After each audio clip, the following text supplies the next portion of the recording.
I wrote a fake complaint letter to our landlord, signed both our names, said Dana had been dealing drugs out of the apartment, and got her blacklisted from every managed property in the city. She lost her next place because of me, and I did it on purpose. Okay, so it sounds worse than it is. It sounds like the worst thing a person can do, and I'm not saying it was good. I'm not. But Dana is not the victim she's going to try to make herself out to be right now. Just keep that in mind. Oh, sounds worse than it is. That's cute. She put my name on a letter to our landlord saying I was running a drug operation out of our two-bedroom apartment that I paid half the rent on for 14 months. Tell them what month you sent it. I sent it in March, 2 weeks before our lease was up. Which, okay, yes, this looks calculated, but I want you to know what was happening in February before you go full jury on me, because Dana knows what she did in February.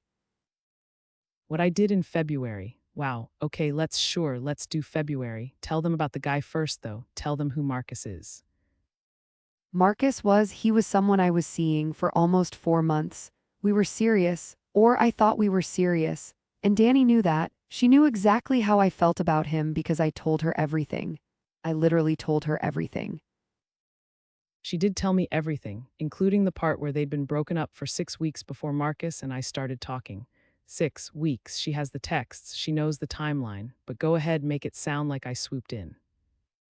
6 weeks is not healed. 6 weeks is still finding his hoodie in your closet. 6 weeks is still crying in the shower, which she heard, by the way, thin walls, Dana, and then somehow thought this was the right moment to slide into his DMs in our shared apartment while I was in the next room. I didn't slide anywhere, he messaged me, and I told her. I told her to her face in January before anything even happened. She said, and I have this on voice memo, I'm not even joking, she said, do what you want, I don't care anymore. I said that because I was trying to seem like I had it together. People say things they don't mean when they're trying not to cry in front of their roommate. That is not consent for you to start dating him 3 days later and then bring him back to the apartment while I'm home. That happened.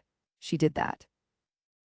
I brought him over once. We sat on the couch and watched a movie. You came out of your room, made a whole production of getting water, gave him the most aggressive eye contact of all time, and went back in.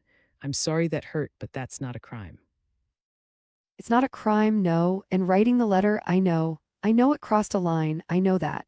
But I want you to understand what the previous 2 months felt like. Watching her get what I wanted in the space I had to share with her with someone she never would have even known if it weren't for me. That does something to you.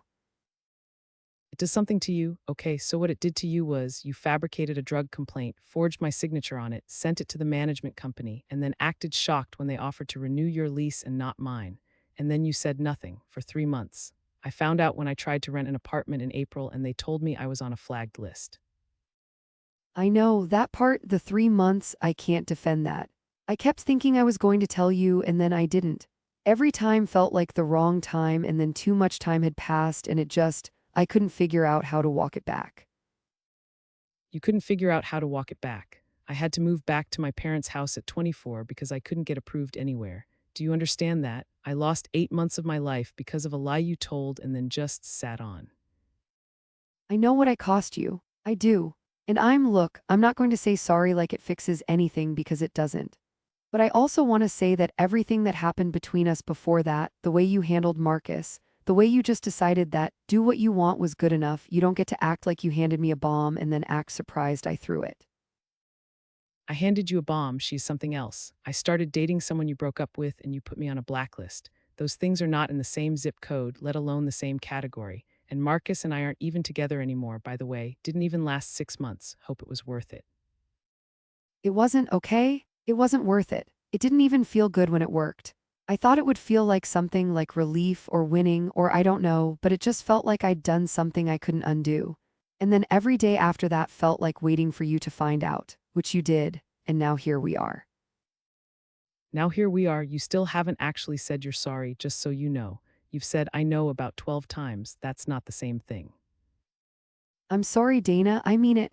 Not for how I felt, I won't apologize for that, but for what I did with it. That was wrong. You didn't deserve the blacklist. You deserved me being angry at you to your face like a person. I took the coward's way and it cost you a year of your life and I'm sorry. Cool, I'm not saying I forgive you, just so we're both clear on that. She doesn't have to, I'm not sure I'd forgive me either. But I needed to say it out loud to her and I guess to you. Because I've been carrying this and pretending I was the wronged one for long enough. What would you do? Tell me in the comments because I genuinely don't know if there's a version of this where I come out clean. Someone you know needs to hear this one, send it. And there's another confession dropping soon, don't miss it.